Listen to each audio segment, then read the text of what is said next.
At 4 a.m., my phone rang.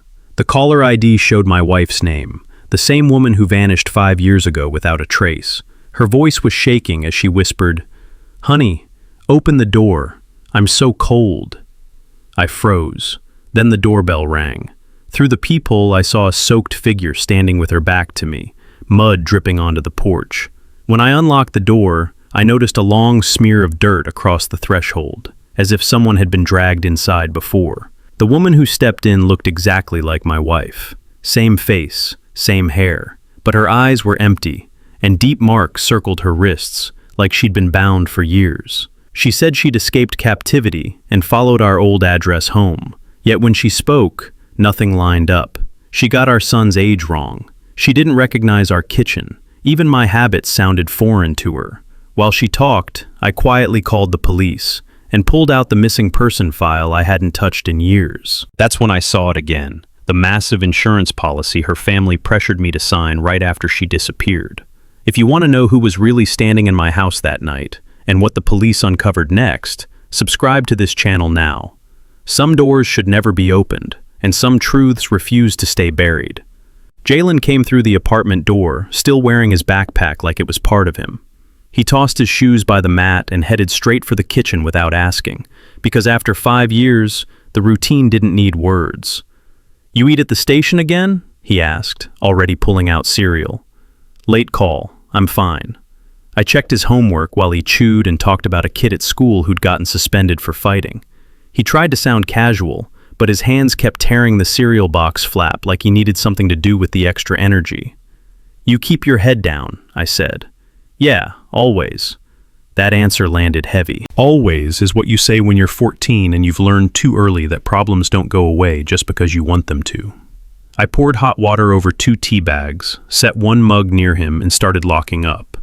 Front door deadbolt, chain, back door, window latches. Nothing fancy, just the kind of habits you build when you're a father and you know what it feels like to be helpless. Denise knocked around 9, like she did every other week. She didn't call first. She never did. Jalen opened the door before I could stop him. She stepped in with that church perfume and a smile that looked practiced. "Baby, look at you," she said, holding his face like he was still 5. "You get taller every time I see you." He let her, then drifted toward his room. He didn't hate her. He just didn't know what to do with her. Denise turned to me and her smile tightened. "You keep him busy, Malik. You always did like to keep things controlled." "He's got school," I said. "That's all." She glanced at the locks, then back at me. "Just remember who gave you that boy." The sentence came out soft, like advice. It never was. She wanted me to feel small in my own home, like I was borrowing something that could be taken back any time. I swallowed it, not because I agreed, because Jalen was still within earshot. No child should carry adult bitterness in his backpack. Denise stayed 10 minutes, asked a couple questions she already knew the answers to, kissed Jalen's forehead, and left like she'd done us a favor. After she went, Jalen didn't come back out. I cleaned the mugs, checked the locks again, stood at his door for a second, and listened to the low sound of a video game, the kind that made him feel like he had control somewhere. "Night, son." "Night, Dad." I went to bed with my phone on the nightstand, the same way I'd done for 5 years. Most nights it never rang. That night, it did. 4 a.m. on the dot. The screen lit up with an unknown number. I stared at it, waiting for my brain to catch up. Then I answered. "Hello?" Breathing, wet, uneven. "Honey, open the door." My throat tightened. "Tiana?" "Please, Malik. I'm so cold." I swung my legs out of bed so fast my knee knocked the frame. The hallway floor felt like ice under my feet. Jalen's door was closed. Good. I reached the front door and stopped myself before the bolt turned. Because love can move you, but fear can freeze you. I tapped the screen for the doorbell camera. A woman stood outside, hair soaked, thin coat, head slightly lowered, like she couldn't face the building. Her right hand stayed tucked against her side, clenched around something I couldn't see. I kept the chain on and leaned close to the door. "Tiana, say something only you would know." She lifted her face just enough for the camera to catch it. It was her, or it was the best copy I'd ever seen. "Let me in," she whispered. "Please." Jalen. My chest snapped tight at hearing his name. Don't say his name, I said, low. Not like that. She blinked. Jalen, she said. Wrong. Too crisp. Like someone reading it. A small mistake. A careless one. The kind that makes your whole body go cold while you're still breathing. My hand hovered over the lock anyway, and I heard my own voice through the door, quieter than I meant it to be. Who sent you here? My fingers stayed on the deadbolt, but they didn't turn it. Outside, she shifted her weight like she was losing feeling in her legs. She kept glancing down the hallway, then back at the door, as if she expected someone else to appear behind her. I'm right here, Malik, she said. Why are you doing this? That tone. The way she framed it like I was the cruel one, like I owed her immediate access just because she used my name. I didn't answer. I slid my phone down by my hip and dialed 911 with my thumb. The operator picked up on the second ring. 911, what's your emergency?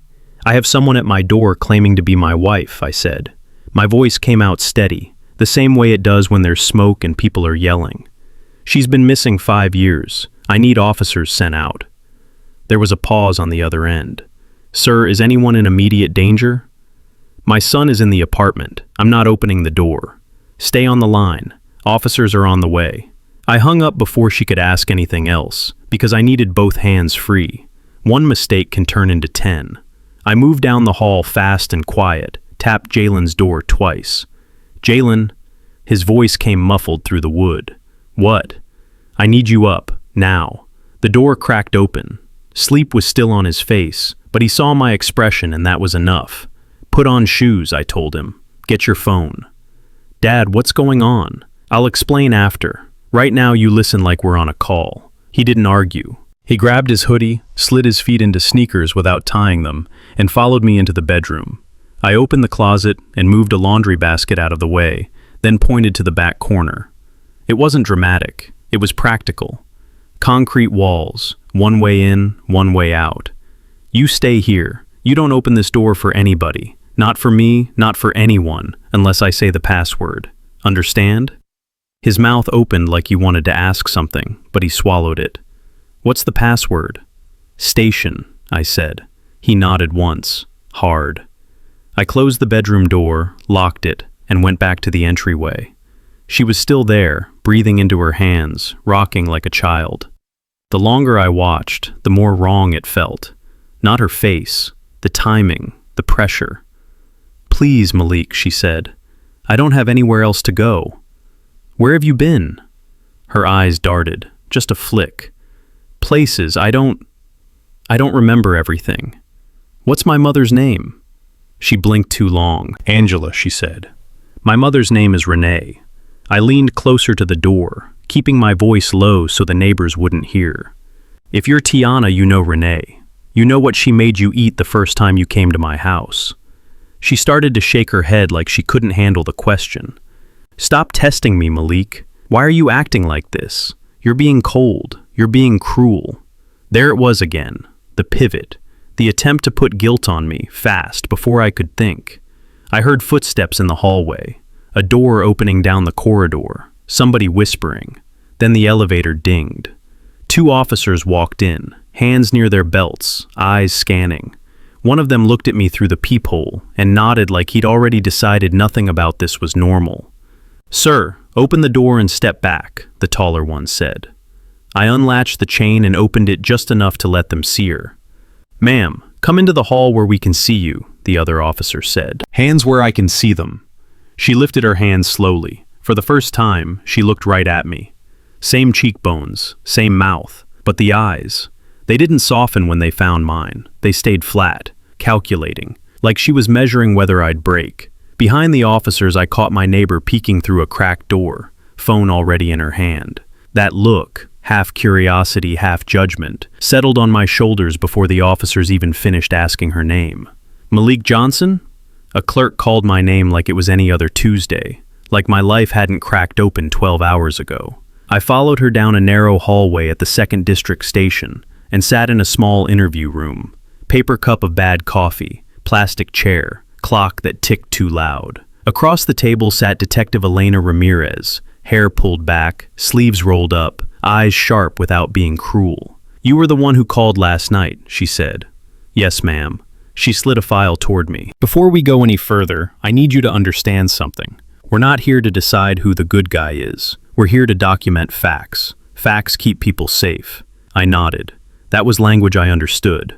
A door opened behind her. The woman walked in with an officer, wrapped in a department blanket, hair dried but still messy. She looked different in a chair, smaller, more human. If I'd seen her on the street, I would have stopped in my tracks. Ramirez motioned for her to sit. "State your name for the record." She looked at me, then at Ramirez. "Tiana Johnson." Hearing it out loud hit me like a punch I didn't brace for. 5 years of silence, and suddenly she was a name again. A body, a voice, a person demanding space in the world. Ramirez asked her where she'd been, who she'd been with, what happened the day she disappeared. Tiana's answers came in pieces. She talked about being held somewhere, about getting moved around, about waking up not knowing what day it was. She said she lost parts of her memory. Then, without missing a beat, she remembered the parts that made me look guilty. "He didn't look for me," she said, pointing without pointing. "He moved on. He built a whole life without me." "I reported you missing the same night," I said. She shook her head like I was lying. "He stopped caring. He replaced me." The words landed heavy because they were designed to. They weren't confusion, they were accusation, crafted to make the room tilt. For a moment, my brain reached for the old guilt. The nights I sat at the kitchen table staring at her photo until the sun came up. The way I stopped bringing her up because Jalen needed to live. That guilt flared fast, then I smothered it. "Detective, I want a verification process," I said. "Not a conversation. Identity confirmation. Written documentation. Everything." Ramirez didn't blink. "You're asking for a DNA test." "I'm asking for protocol." Tiana let out a laugh that didn't sound like laughter. "So that's it? You're going to treat me like a stranger?" "Right now, you are a stranger in my home," I said. "And my son is not a bargaining chip." Ramirez opened the folder and turned a page so I could see a printed photo. Grainy traffic cam still. "This is the last confirmed sighting tied to your wife's vehicle," she said. "Gary, Indiana, 5 years ago." My eyes stayed on the image. A timestamp, a street name, a car that looked like hers. "Why am I seeing this now?" I asked. "Because the moment she shows up, everything old becomes new again," Ramirez said. "And whoever controlled the story back then might try to control it again." That sentence sat with me. Not dramatic, just true.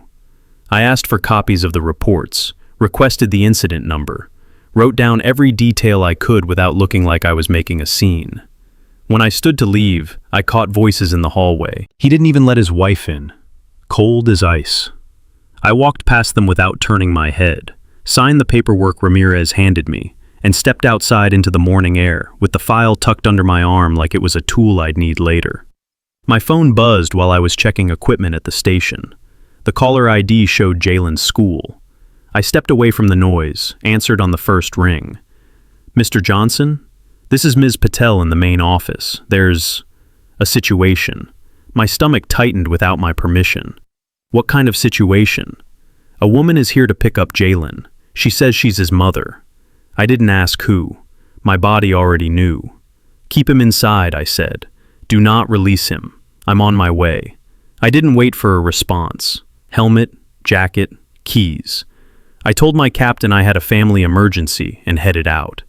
Traffic on the south side felt like it was moving just to punish me. I kept my hands steady on the wheel anyway. Panic doesn't help you drive.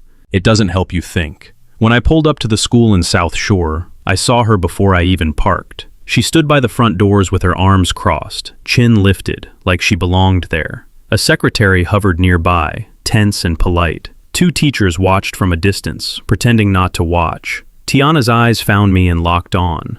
She stepped forward like she'd been waiting for this moment. "There he is," she said loud enough for everyone.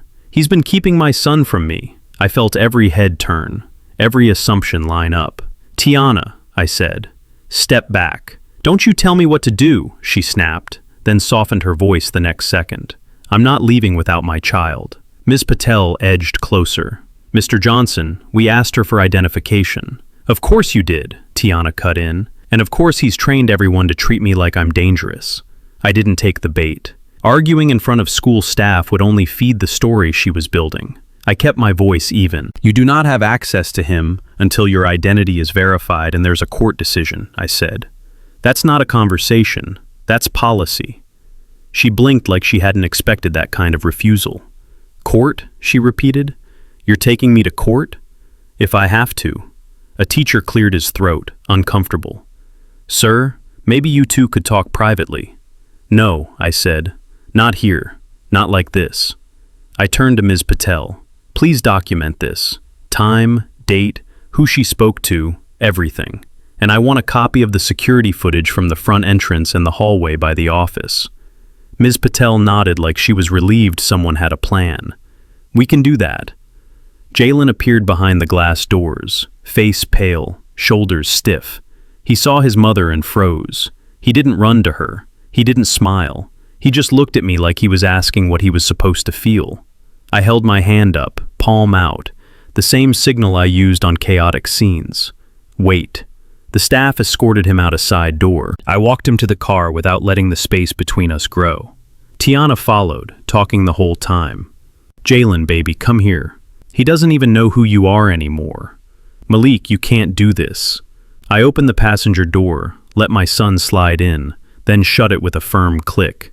Her eyes flashed. You're turning him against me. I didn't answer. I buckled him in and drove off. Jalen stared out the window the entire ride. Not one word. That evening, as I stood at the sink rinsing dishes that hadn't even been used, my phone rang again. Denise. I let it go to voicemail once, then answered. Malik, she said, smooth as oil. The girl is home. Don't make this ugly. I held the phone away from my ear for a second, like distance could change the meaning. Your daughter showed up at my son's school, I said. She's his mother, Denise replied, like that settled everything. Don't act like you don't understand family. My hand tightened around the edge of the counter. Family doesn't get to break rules and call it love. Denise exhaled like I was the one being difficult. You always did think you could control everything. The line stayed open, waiting for me to argue back. Instead, I stared at the wet plate in my hand and realized they weren't asking me to keep peace. They were asking me to surrender. I rinsed my hands, dried them on a towel, then dialed Ramirez before I could talk myself out of it. She picked up like she'd been expecting the call. You okay, Mr. Johnson? I need to speak with you, not at the station. Diner on 55th by the lake, 20 minutes. She was already there when I arrived, sitting in a booth with her back to the wall. No small talk, no sympathy face, just a notepad and a cup of coffee she hadn't touched. I slid in across from her and stared at the menu like it had answers. She went to my son's school today, I said. Ramirez didn't flinch. That's escalation. She did it in front of teachers, office staff, everybody. Ramirez nodded once. She's building a story where you're the obstacle. If she wins that, the facts won't matter to people. The waitress came over. Ramirez ordered black coffee. I asked for tea out of habit, then didn't drink it. Ramirez leaned forward, voice low. Listen to me. Anyone has the right to come back, but nobody has the right to enter your life by stepping over the law and stepping over a child. That sentence landed clean. No softness, no blame. I stared at my hands. They looked older than I felt. 5 years, I said. I filed the report. I called hospitals. I went to shelters. I drove around at night like I could spot her walking down a street. Ramirez didn't interrupt.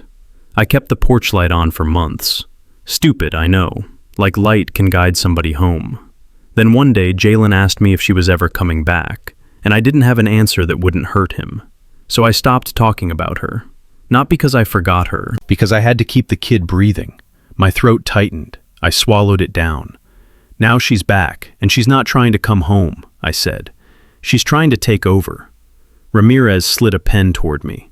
Write down every place she shows up, every person she contacts, every time she tries to reach your son. That's pattern. She's already calling people, I said. Folks from church, old neighbors. My aunt called me this morning and asked why I locked my wife out like a stranger. Ramirez's eyes stayed steady. That's not random. That's strategy. She's isolating you so you feel pressured to give in. I rubbed my forehead. So what do I do? Ramirez didn't hesitate. Family law attorney. Tomorrow. You file for an emergency order regarding your son.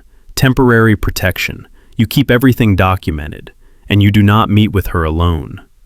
I stared out the window at the gray water beyond the street. People are going to say I'm cruel. Let them, Ramirez said. Cruelty is abandoning a child's safety to protect your image. That hit harder than anything she'd said so far. My phone buzzed with a message from an unknown number. You can't keep her from her son forever. I turned the screen toward Ramirez. She read it once, then looked up. Now you really don't meet anyone alone, she said. Finish your tea, then go home and check your locks. I slid out of the booth, left cash on the table without counting, and stepped into the drizzle, already scrolling for the first family attorney I could find. My sister Yvonne opened her door in Evanston with her robe on and her hair wrapped. You're not calling this a sleepover, are you? She asked. Jalen walked past her without a word, backpack on one shoulder, eyes tired in a way that didn't match his age. Just a few days, I said. I need him steady. Yvonne looked at me like she wanted to argue. Then she saw my face and stepped aside. Come on, baby, she told Jalen. You want pancakes? He nodded once and disappeared into her kitchen like he knew the path. I stood in the doorway for a second, listening to the normal sounds, cabinet doors, her humming, then turned and let myself soak in it. Back home, I stopped treating this like a miracle and started treating it like a case. I filed for the doorbell footage from that night and downloaded every clip to 2 drives. I submitted a written request for the identity verification process and asked for confirmation numbers. I made the appointment for the DNA test through the department's approved lab, so nobody could accuse me of rigging anything. Then I opened a notebook and started logging. Monday, 7:42 a.m., unknown number text. You can't keep her from her son forever. Tuesday, 3:18 p.m., Tiana at school. Staff names, Patel, Thompson. Requested video. Tuesday, 9:11 p.m., Denise call. Exact words, don't make this ugly. The pen moved without hesitation, no commentary. Just record. Every message got screenshotted. Every voicemail got saved. I forwarded copies to an email account I made for this alone. I printed hard copies too, because I'd learned long ago that phones die at the worst times. At the station, guys asked if everything was okay. I told them I was handling a personal matter. No details. Firehouses run on talk, and talk leaks. That night I returned to an empty apartment. No video game sounds from Jalen's room. No footsteps. Just quiet. I checked the locks. Twice. A car sat down the block, engine idling.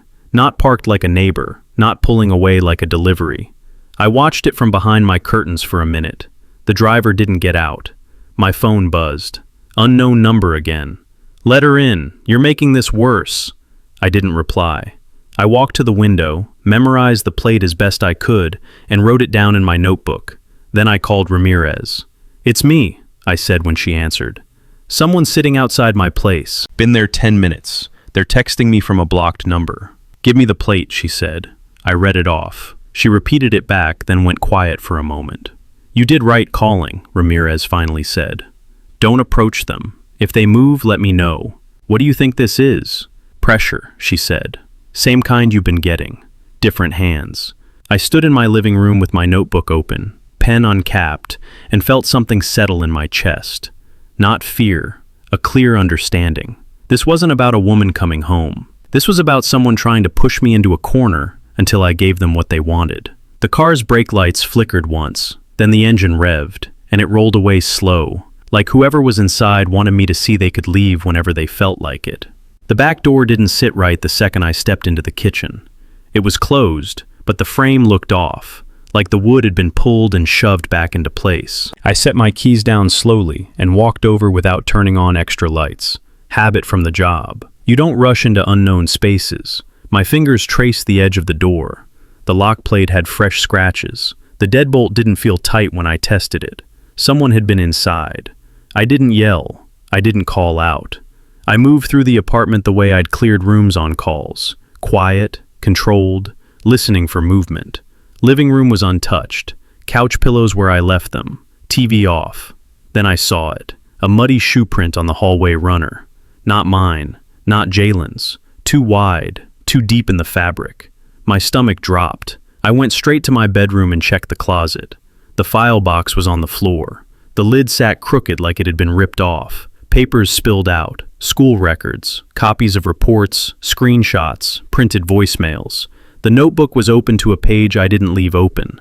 This wasn't a burglar looking for a laptop. Somebody was hunting information. I ran to Jalen's room. His bed was made. His phone charger hung off the wall, unplugged. No backpack, no sneakers by the door. My voice came out too sharp before I could tame it. Jalen? Nothing. I checked the bathroom. Empty. The front door locks were still engaged. The chain hung in place. Then I remembered Evanston. I grabbed my phone and called my sister. She answered on the second ring, breathless. Malik? Is Jalen there? A pause.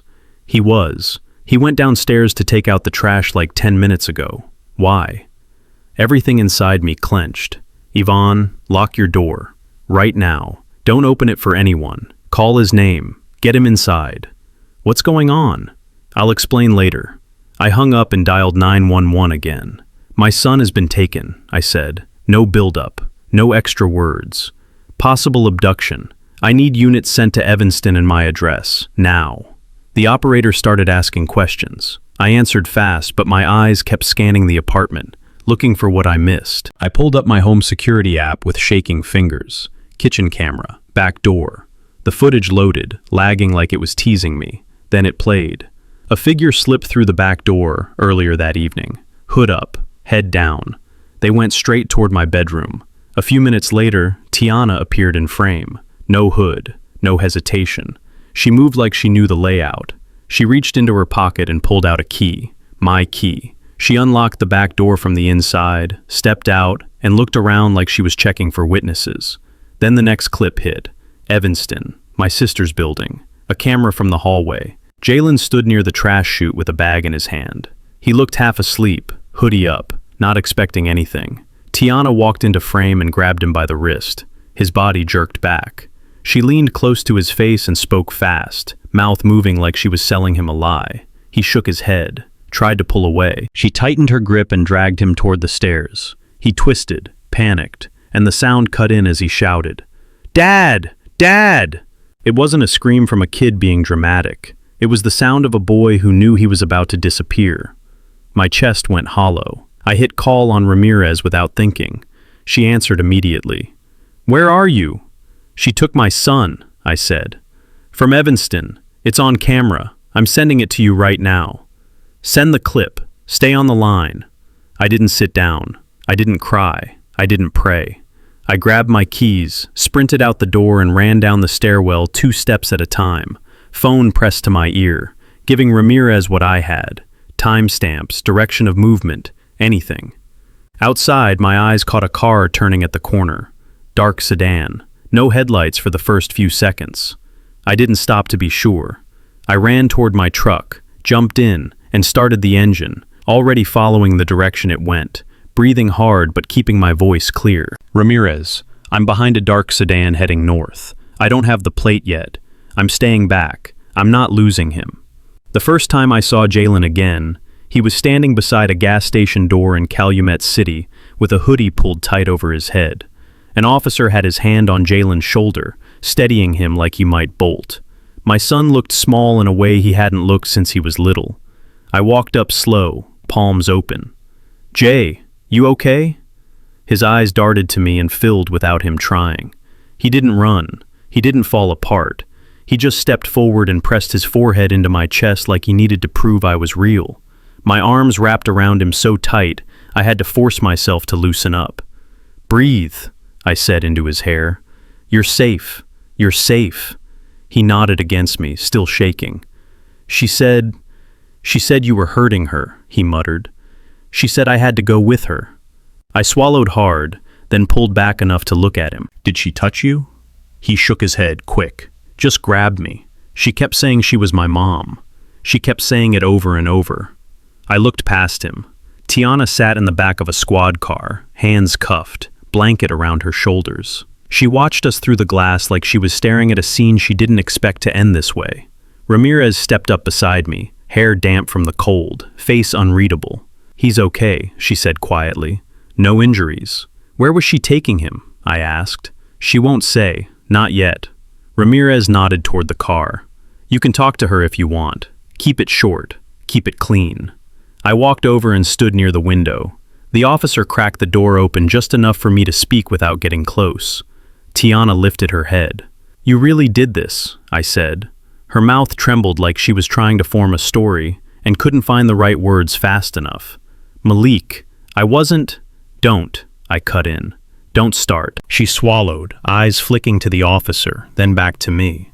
"You don't understand what it was like," she whispered. "You don't understand what you just did to our son." Her shoulders sagged.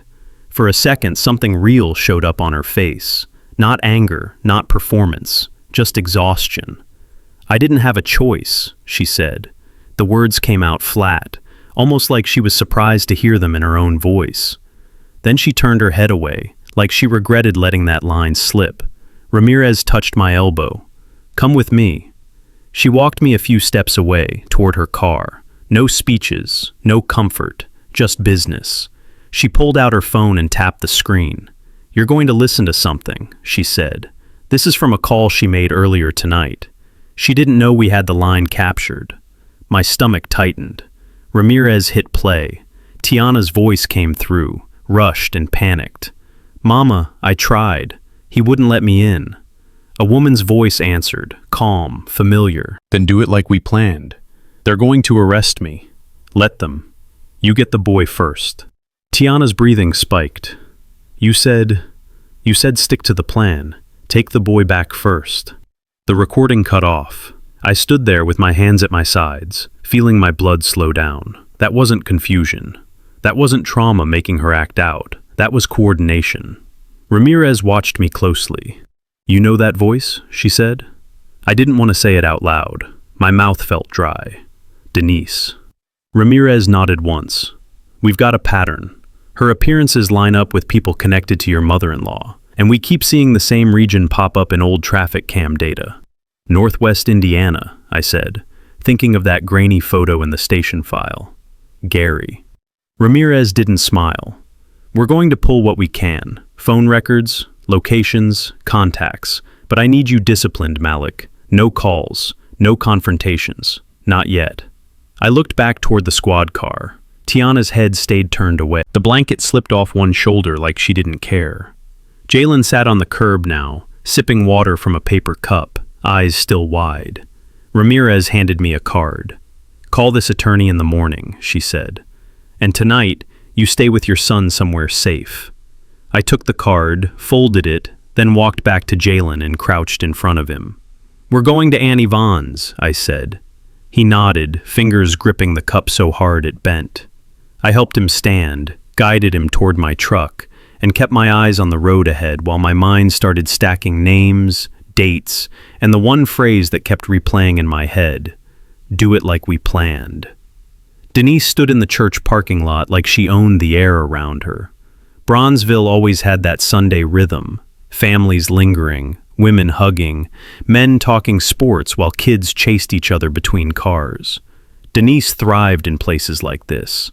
She knew how to look broken in public and untouchable in private. She spotted me the second I stepped out of my truck. Her face changed fast, sadness first, then outrage.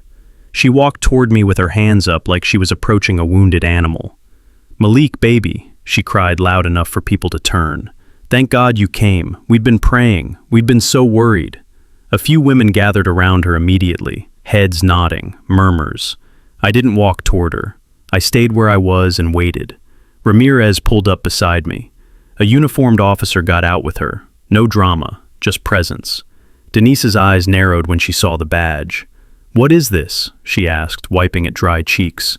"Why are you bringing police to church?" Ramirez stepped forward. "Ms. Carter, I'm Detective Ramirez, Chicago PD. We need to speak with you regarding an ongoing investigation." Denise's voice rose. "Investigation? My daughter just came back from the dead and you're harassing me." She turned to the crowd like she needed witnesses. "Y'all see this? This man is trying to punish me because I love my family." I didn't flinch, didn't argue.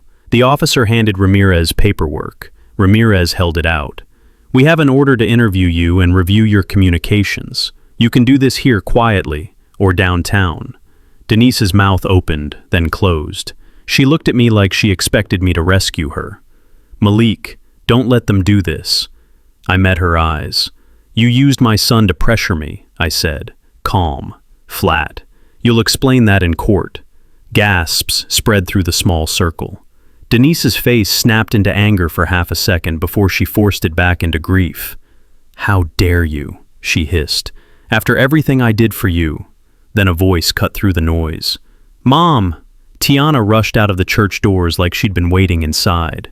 Hair slicked back, eyes wild. She saw Jalen standing behind me and moved fast, hands reaching. "Baby, come here. Come to your mama." Jalen stiffened. His feet didn't move. Tiana's focus locked on him, like nothing else existed. "Malik, give him to me," she shouted. "You've kept him from me long enough." People shifted, unsure whose side to take. Denise stepped closer too, ready to turn it into a scene. I didn't pull Jalen toward me. I didn't grab him tighter. I simply stepped back half a pace and let the uniformed officer slide between us. "Ma'am, stop right there," the officer said. Tiana tried to push past him. "That's my son." Ramirez raised her voice just enough to cut through the chaos. "Tiana Johnson, you are not authorized to approach the minor. You're also being questioned in connection with an attempted abduction." Tiana froze like she'd been slapped. "What? No, that's not..." Ramirez held up her phone. "I have your recorded call. I have the message where you say, 'Do it like we planned. Take the boy back first.' And I have video of you taking him from Evanston." Denise's lips parted. Her eyes flicked away from Ramirez for the first time, searching for an exit. Tiana's body started to tremble, not from remorse, from panic. She turned toward her mother. "You said it would work," she whispered, loud enough for me to hear. "You said he'd fold." Denise's face went hard. "Watch your mouth," she snapped. Ramirez gestured to the officer. "Ma'am, step aside. Miss Carter, you're coming with us." Tiana lunged again, not at Jalen this time, at Ramirez. The officer grabbed her arm. She fought like a trapped animal, shouting my name like it was a curse. Jalen stayed silent beside me, jaw clenched, eyes locked on the ground. I rested my hand on his shoulder, felt him steady under my palm, and watched Denise get led toward the squad car without offering her the mercy of a single word. Cook County Family Court smelled like old paper and tired people. I sat on a wooden bench with Jalen beside me. He kept his hands in his hoodie pocket, shoulders tight, eyes fixed on the floor like he could disappear into it. I didn't tell him to look up. I didn't tell him to be brave. He'd done enough of that already. My attorney, Ms. Whitaker, leaned in. "When the judge asks, keep your answers short," she said. "Let the documents do the talking." I nodded. That was the whole point. Across the room, Denise sat with her own lawyer, dressed in her best church suit. She didn't look at me. She stared straight ahead, like she was being persecuted, not held accountable. Tiana sat behind her with a public defender, eyes swollen, hair pulled back tight. The DNA results had come back 2 days earlier. She was Tiana. No question, no doubt. And somehow, that truth had made things worse, not better. The bailiff called the case. We stood. The judge looked at us with the kind of expression you develop after hearing 100 families tear themselves apart. "Mr. Johnson, you're requesting an emergency order of protection for the minor child, correct?" "Yes, Your Honor." "Based on what grounds?" Ms. Whitaker spoke for me, laying out the timeline. The unauthorized school pickup attempt, the forced removal in Evanston, the recorded call, the witness statements, the police reports. She handed copies to the clerk without raising her voice, like she was reading a grocery list. I stayed quiet until the judge looked directly at me. "Mr. Johnson, do you believe the child is in danger around Ms. Johnson or Ms. Carter?" I didn't glare at Denise, didn't look at Tiana. I kept my eyes on the judge. "Yes, Your Honor." "Why?" "Because they see him as leverage, because they're willing to scare him to win, because they don't respect any boundary I set. 100 reasons fought to come out. I picked one. Because my son is not safe when adults use him to punish each other," I said. The judge paused, pen in hand. "Ms. Johnson, do you wish to respond?" Tiana stood too fast. Her chair scraped the floor. "He's lying," she said, voice shaking. He's turning my own baby against me. I just want to see my son." The judge raised a hand. "Ms. Johnson, there are criminal proceedings pending. You need to be careful what you say here." Denise's lawyer stood next. He tried to paint her as a grandmother caught in the middle, a woman of faith, a concerned parent who only wanted her family reunited. Denise dabbed at her eyes at the right moments, like she'd practiced in the mirror. The judge listened, then looked down at the paperwork again. "The court is not here to judge your feelings, Ms. Carter," the judge said. "The court is here to protect the child." Denise's face tightened. The judge signed the order. Temporary protection for Jalen. No contact, no school, no home, no church parking lot, nothing. Denise exhaled sharply like she'd been struck. Tiana started to cry, but it didn't move me. I'd heard tears used as a weapon for too long to mistake them for truth. When court ended, Ramirez met me outside the courtroom. "She's being held for further questioning," Ramirez said, nodding toward Tiana. "And your mother-in-law's communication records are being reviewed. This isn't over, but the worst part is behind you." I didn't thank her with big words. I just shook her hand. "You did your job," I said. "So did you," Ramirez replied. "Most people fold when the crowd gets loud." Jalen walked between us, silent, eyes forward. On the drive home, he finally spoke. "Is she going to come to the house again?" "Not if the law does what it's supposed to do," I said. He leaned his head back against the seat and closed his eyes. A few weeks later, we moved.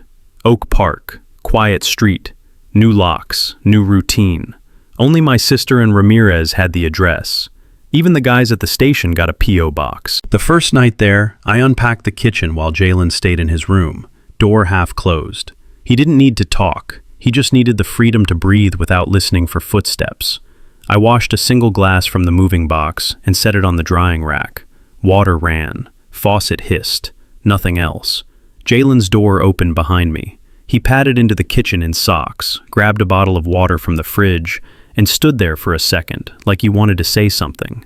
I didn't force it. I just gave him a small nod. He nodded back, took his water, and walked down the hall again. The sink filled and drained while I rinsed the last plate, turned the tap off, and wiped my hands on a towel I hadn't even folded yet.